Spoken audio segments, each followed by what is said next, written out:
Good morning po sa inyo lahat. Isa pang muli yugto ng ating daily Bible blessings.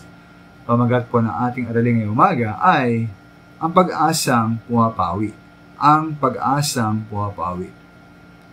Mari po isa sa pinakamahirap gawin ay ang umasa, hindi po ba? Halimbawa, meron kang kasintahan ng 10 taon na kayo.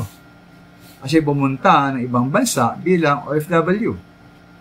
Sinabi niyang pagbalik niya sa Pilipinas ay magpapakasal na kayo. Lumipas ang ilang taon, di pa rin siya bumabalik. Ngayon, asa ka pa ba? At paano kung di na siya bumalik? Bilang mga Kristiyanong mga minamahal, tayo po ay may tiyak na pag-asa na ating Panginoon Yesus ay babalik para sa atin. At sa kanyang pagbabalik, tayo ay makaasa nakatanggap tayo ng kalulatian higit sa anumang ating maiisip.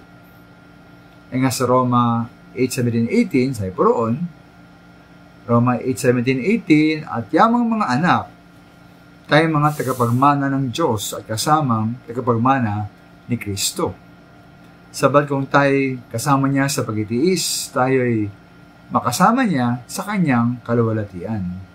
Para sa akin, ang mga pagtitiis natin sa kasalukuyan ay hindi may hambing sa kaluwalhati ang mahayag sa ating balang araw.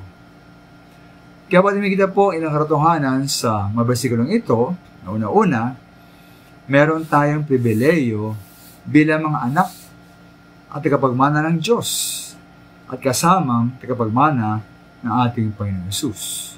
Kalawa po, totoong danas tayo ng pagtitiis sa buhay na ito. Ngunit ikatlo, dahil kasama tayong magtitiis ng ating Panginoon Yesus, tayo rin ay makasama niya sa kaluwalhatian. At ikaapat, maging baliwala ang ating pagtitiis dahil sa katakilaan ng ating kaluwalhatian. Mawala at mahubura lahat ang ating mga hirap. Kaya paniniwala ba tayo na tayo patungo po sa langit? Na makasama natin doon ang ating Panginoong Yesus?